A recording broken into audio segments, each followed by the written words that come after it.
Power સ્ટેશનમાં અંદર બેઠેલા દરેક કર્મચારીઓને પણ ખૂબ તકલીફ આવે છે કે નાઇટ વખત ત્યાં એક આખી કેબિન મૂકવામાં આવી છે કે અહીંયા ડમ્પ એરિયા છે કે એ એકચ્યુઅલી જરૂર નથી તો એ બીજી જગ્યાએ કોઈ શિફ્ટ થાય એવો કોઈ વ્યવસ્થા થાય એવી આશા રાખીએ.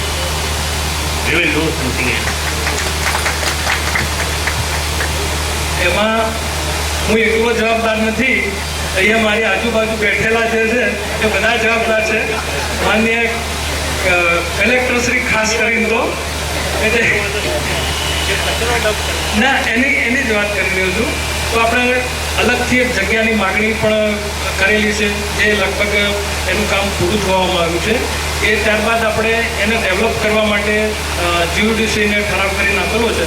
એ લગભગ ફોરેસ્ટની ને પોલ્યુશનની એ બધી ટોટલી એનઓસી આવી જાય અને લગભગ કામ જ્યારે પૂર્ણ થાય ત્યારે અધરું સાહેબ ટૂંક સમયમાં આ તમારો પ્રોબ્લેમ આ કામ ચાલુ છે આ કાયમી ધોરણે નથી પણ આનો ચોક્કસથી નિકાલ કરી દઈશું.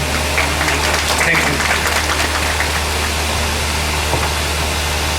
મને લાગે છે કે આ જન્મદિવસ નિમિત્તે ગાંધીનગરના ઘણા પ્રશ્નો ઉકેલની દિશામાં આગળ વધશે એવી આપણે બધા અપેક્ષા કરીએ છીએ.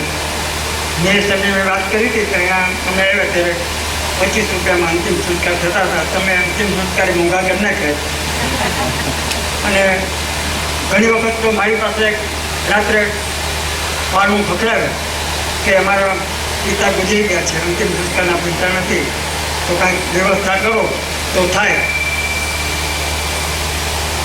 આ જમાનો એવો છે કે મારી પાસે છેતરીને પોતાના કુટુંબમાં અવસાન થઈ ગયું એમ કંઈ નહીં પૈસા લઈ જવા માણસો આ શહેરમાં છે. એટલે પછી હું એમ કહું કે હું આવું છું સ્મશાને ને આપણે તારા પિતાશ્રીનો અંતિમ સંસ્કાર કરી નાખીએ. એટલે આ પરિસ્થિતિ પણ આ શહેરની છે. એના ઉપર ધ્યાન મેં દોર્યું હતું ને મેયર સાહેબ અને કમિશનર શ્રી સક્રિયપણે વિચાર્યું અને ગાંધીનગરના અંતિમ સંસ્કાર સપ્તાહ થાય અને માણસનો મૃત્યુ ન થાય એવી વિચારણા કરી એનો હું સ્વીકાર કરું.